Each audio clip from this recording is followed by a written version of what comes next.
project's going to be getting this John Deere 1010 crawler dozer back up and going. It's been a very good machine in the 3 years I've had it, but I ended up having a few problems with the right side undercarriage, and I'm gonna get that taken care of. This tractor is a 64 model 1010 crawler. It's got the straight blade on it. It's considered a 6-way blade, but it's actually a manual 6-way. I actually considered swapping over, and I actually bought a 6-way blade off of a 350 hydraulic 6-way and was going to mount on it, but I ended up deciding against it because it was going to be too much work for no more than what I use it for. But again, the main project's going to be trying to get the right side undercarriage fixed. So I'm going to go over a few things on this model and what some of the controls are in case someone has one and they don't know what they are. This right here is the hydraulic reverser. It takes it forward and reverse. This one is a hydraulic reverser. These are the controls for the cutting clutch, steering clutches. This is your transmission lever. It has a reverse, first gear, second gear, third and fourth. This model is a diesel. Some of these 1010 crawlers were gas models.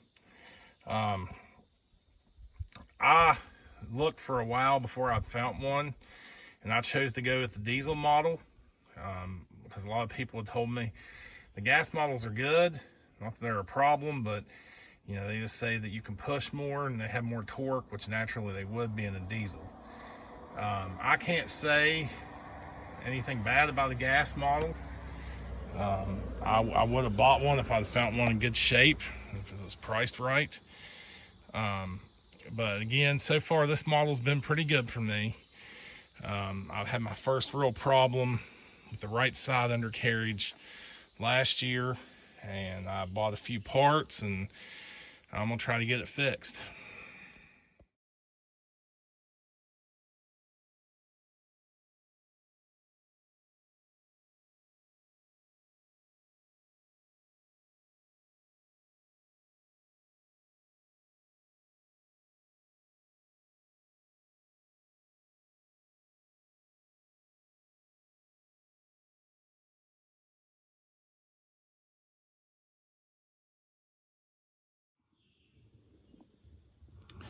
So the John Deere 1010 crawler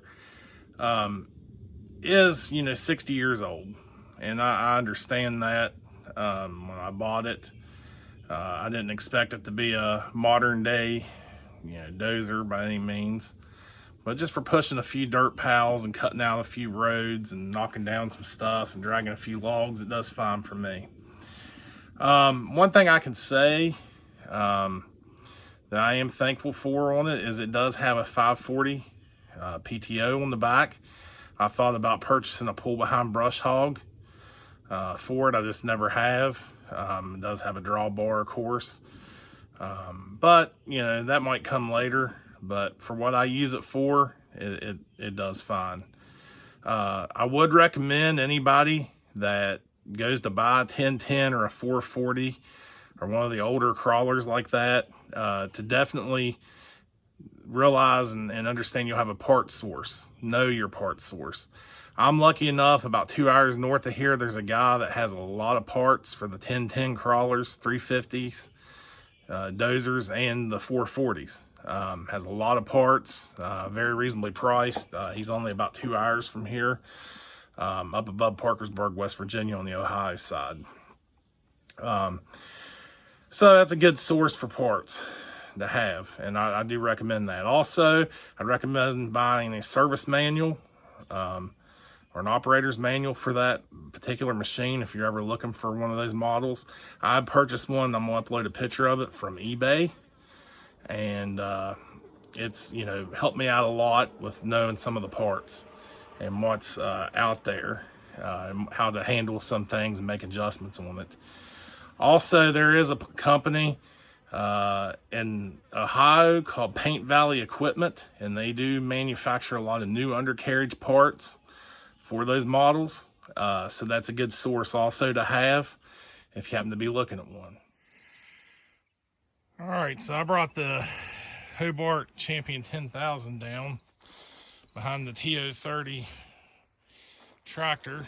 It's giving me some power, and I had to do a couple patch welds on the frame of the undercarriage on the 1010 crawler. So I don't use this TO30 very much, more or less just take it out for the parades and some of the shows, but it is pretty nice at moving small trailers around, especially the Hobart 10,000, Champion 10,000. It's pretty handy for that. But getting back to the crawler, a little bit of info on these models. This model, I said earlier, was a 64 model, and it is one of the last production years of these type of crawlers. To my understanding, I've done a lot of research before I acquired this one, and majority, I think there was 15 or 16,000 of these 1010 crawlers manufactured. They were built from 1960 to 1964. Majority of them were gas models, so there was less diesels produced of these models. So I believe the numbers are somewhere right around 7,000 diesels were produced, and I think there was right about 8,000 or 9,000 gas models produced. There was definitely more gas models of these produced. Yes, I have noticed through the years you can find more of the gas models for sale and in the salvage yards than you do diesels for whatever reason. But there's still a few of these diesels out there available. So again, these were only made for 4 years, from 1960 to 1964. There also was a 1010 John Deere tractor that was out there also. So some people, when they look up a 1010 John Deere, they're like, oh, that was a tractor. No, there was the crawlers, also the 1010 crawlers, such as this one. Some of the crawlers had a straight blade or a 6-way blade. Some of them had a loader bucket on them. So there was the 1010 end loaders also.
All right, so I did put the track back on the right side. I did grease it.